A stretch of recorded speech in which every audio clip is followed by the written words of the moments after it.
పడుకో.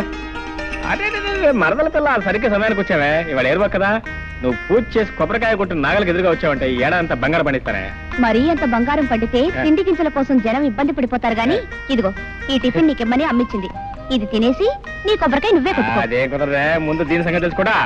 అవతల నాకు చాలా పనుంది, నేను వెళ్ళాలి. నీకు అసలు బుద్ధిందా? చెట్టుందా బావ గారిని, కాబోయే మొగుడు గారిని నోరు తెరిచి కొబ్బరికాయ కొట్టమని అడిగితే నాకు అవతల పని ఉందని వెళ్ళిపోతావా? తిమ్మిరిగా ఉందా? జాగ్రత్తగా మాట్లాడు. కాబోయే మొగుడట ఎవరు చెప్పారు నాయనా? ఒకళ్ళు చెప్పేదటే ఏంటది? దీని ఇష్టం వచ్చిన మాట్లాడితే నువ్వు నా మేనమా కూతురివి, కాబోయే అత్త కూతురివి. ఇదిగో నీకు కూడా తెలియకుండా పెళ్లి చేసుకునే అధికారం నాకుందా? మరీ మోటు మనిషివి నువ్వు. సరసానికి నీట్గా ఉంటే కుదరదే, మోటుగానే ఉండాలి, అప్పుడు కానీ అంద.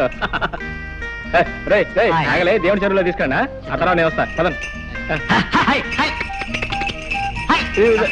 చేసుకుని పలహారం చేసుకోండి పోండి.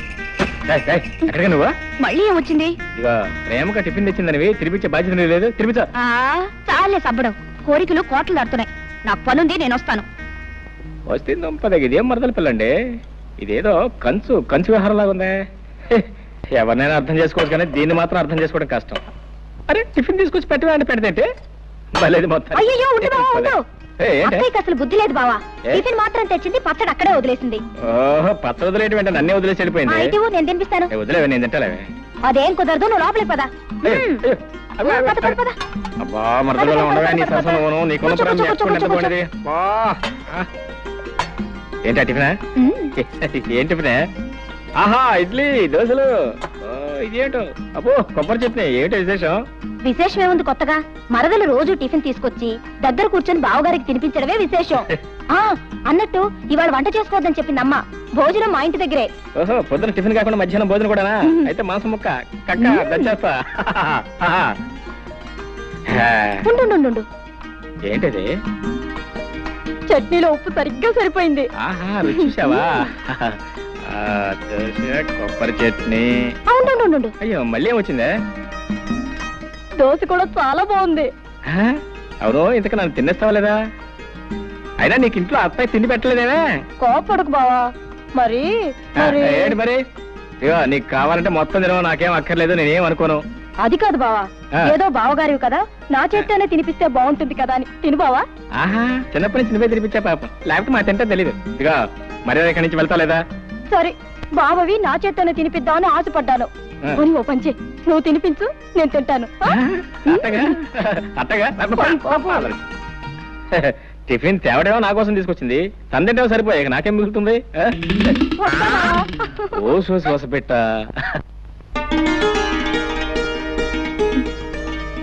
రావుడు గారు, షావుకర్ కొబ్బరికాయలు డబ్బు పంపాడా? సాయంకాలం తెచ్చిస్తానన్నాడమ్మా. నువ్వు వెళ్ళి వెంకని పిలుచుకో. అలాగేనమ్మా.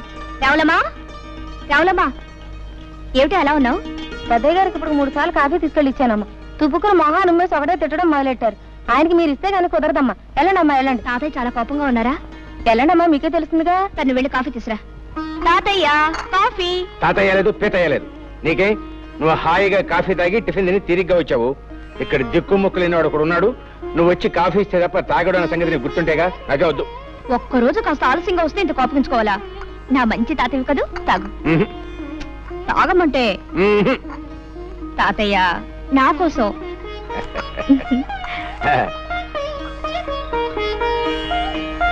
అబ్బా, అద్భుతంగా ఉందమ్మా. ఆ పని మనిషి ఇందాకిస్తే అవతల పారేశాను, అసహ్యంగా ఉందని.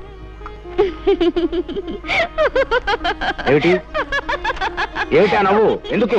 నువ్వు బాలు తను పారేసిన కాఫీ ఇప్పుడు తీసుకొచ్చాను. అమ్మ బాడవా. చిన్నబాబు, టిఫిన్ అంతా ముందు పెట్టుకుని తినకుండా తపస్సు చేస్తున్నావేంటి? తినడానికి తిథి ముహూర్తాలు ఏమైనా ఉన్నాయా? ఉన్నాయి, అందుకే వెయిట్ చేస్తున్నాను. ఏమిటవి? నువ్వు రావటం తిది, తినమని చెప్తాం ముహూర్తం. రోజు నువ్వు చెప్తా అలవాటు అయిపోయి నువ్వు రాకపోతే అసలు తినబుద్దే కావటం లేదు. నువ్వు పట్నంలో ఉన్న 4-5 సంవత్సరాలు ఏవి తినకుండానే ఎలా బ్రతికావు? అదేమిటి? అక్కడ నేను లేనుగా.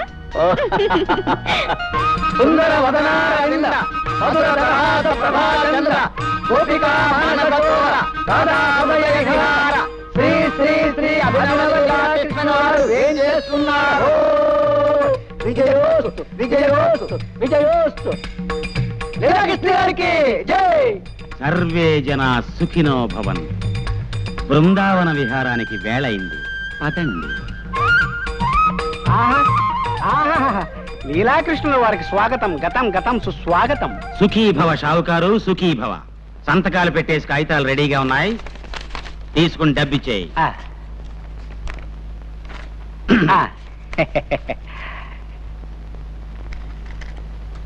ఇదిగో బాబు, మాకివ్వాల్సిన బాకీ పోను, మిగతా మీ సొమ్ము తీసుకోండి. బాబు, సంవత్సరానికి ఇలా 4-5 ఎకరాలు అమ్మేస్తుంటే ఎలా బాబు? పిచ్చివాడా, అమాయకుడా, నీకిప్పటికి చాలా సార్లు చెప్పాను, మళ్ళీ చెప్తున్నాను విను. కృష్ణుణ్ణి నమ్ముకుని బతుకుతున్న వంశం మాది. మా తాతగారి పేరు గోపాలకృష్ణుడు. ఆవుల వ్యాపారం చేసి చాలా గడించాడు. ఫ్లూటు కచేరీలు చేసి ఆయన సంపాదించాడు.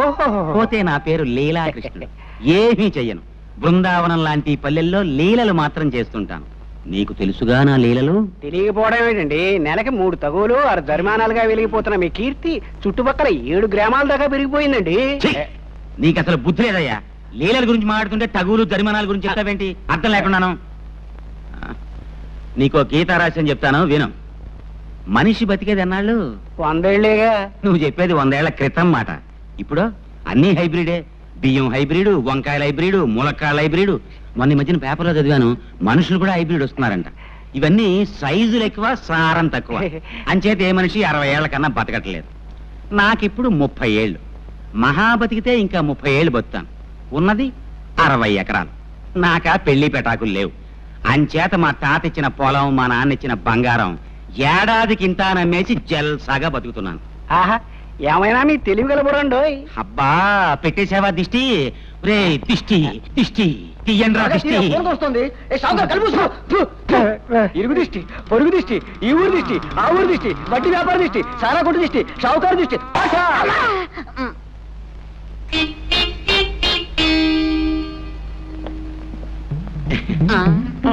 సర్వే జనా సుఖినో భవంతు, సుఖినో భవంతు. ఒరే సింహం, నీ పద్ధతి ఏమి నాకు నచ్చలేదురా. నీ పద్ధతి నాకు నచ్చలేదు. ఏమిట్రా నా పద్ధతి నీకు నచ్చంది? నీకేమిటో నా పద్ధతి నచ్చంది. చెప్పమంటావా?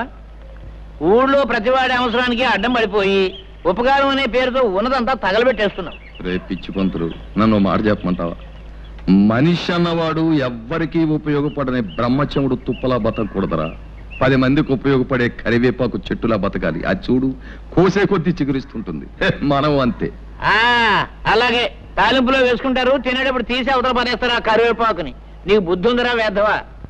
నువ్వే వెధవ. నువ్వే వెధవి. నువ్వే వెధవ. నువ్వే వెధవన్నారు వెధవి. నువ్వే వెధవన్నారు వెధవి. నేనే వెధవనా? నేను వెధవనా? నువ్వు కాదు. నువ్వు కాదు. ఏంటే మామూలు ఇద్దరు పోరాడుకుంటున్నారు? ఏం లేదళ్ళు, ఏది చెప్పినా బెత్తం బుచ్చుకు మరీ బుద్ధి చెబుతాను. నేనేం చంటుకురానా? పంతులు గారు కదా. అలా చెప్తే కానీ వీడికి బుద్ధి లేదు. సర్లే, ఎరువులకు పట్నం వెళ్తాన్నావు, వెళ్ళేటప్పుడు మీ అత్తయ్యని అడిగి డబ్బు తీసుకెళ్ళి. వెళ్ళక్కడ ఉంది డబ్బు. వెంకటకి ఎప్పుడో ఇచ్చేసాడు అన్ని వెదవకూడదు. నోర్మి, అది కాదళ్ళు. నాకు తెలిసిన మావయ్య, నువ్వు ఇలాంటిది ఏదో చేస్తావనే డబ్బు నేను సిద్ధంగానే పెట్టుకున్నాను. వస్తా పొలంలో పర్వాలేదు. సాయంకాలం రచ్చబండ దగ్గర తగు ఉంది. ఏది ఆ లీలాకృష్ణ గారి తగ్గనా? వస్తా పంతులు గారు. ఆగండి ఆగండి. పంచాయతీ పెద్దలారా, ప్రజలారా, శాంతించండి. అసలు జరిగింది చెప్పేస్తాను. ఆ అమ్మాయి నడిచి పెడుతోంది. నా చేతికి వాచి లేదు. టైం చూద్దామని పవిత్రంగా అమ్మాయి చేయబట్టుకున్నాను. అంతే, నేనేదో మానభంగం చేయబోతున్నానని భయపడిపోయి పీక తెగిన మేకలాగా అరవటం మొదలెట్టింది. నేను భయపడి నోరు నొక్కేశాను. ఇంతలో ఈ రాంబాబు వచ్చి నన్ను ఎడాపెడా వాయించేశాడు. అసలు నన్ను అపార్థం చేసుకుని అన్యాయంగా వాయించేసిన ఈ రాంబాబుకి వేయండి జరిమానా. యథాబద్ధాలాడు. నువ్వు ఆ అమ్మాయిని అల్లరి పెట్టావు కాబట్టి నేను చేంజ్ చేసుకోవాల్సి వచ్చింది. మర్యాదగా నిజం ఒప్పుకో. ఏంటలా మీదకి వస్తున్నావు? మళ్ళీ వాయించేస్తావా? నీ మొహాన్ని నేను మళ్ళీ వాయించాలా? మర్యాదగా చేసిన తప్పుకుని క్షమాపణ పెడుకున్నావా సరే, లేకపోతే నేను కాదు వీళ్ళంతా కలిసి తంతారు. మావయ్య, జరిగినట్టు చెప్పాను. తర్వాత తీర్పు మీ పెద్దల ఇష్టం. వస్తా. ఆడేం చేస్తాడా? ఆడికి వేయాల్సిందే శిక్ష.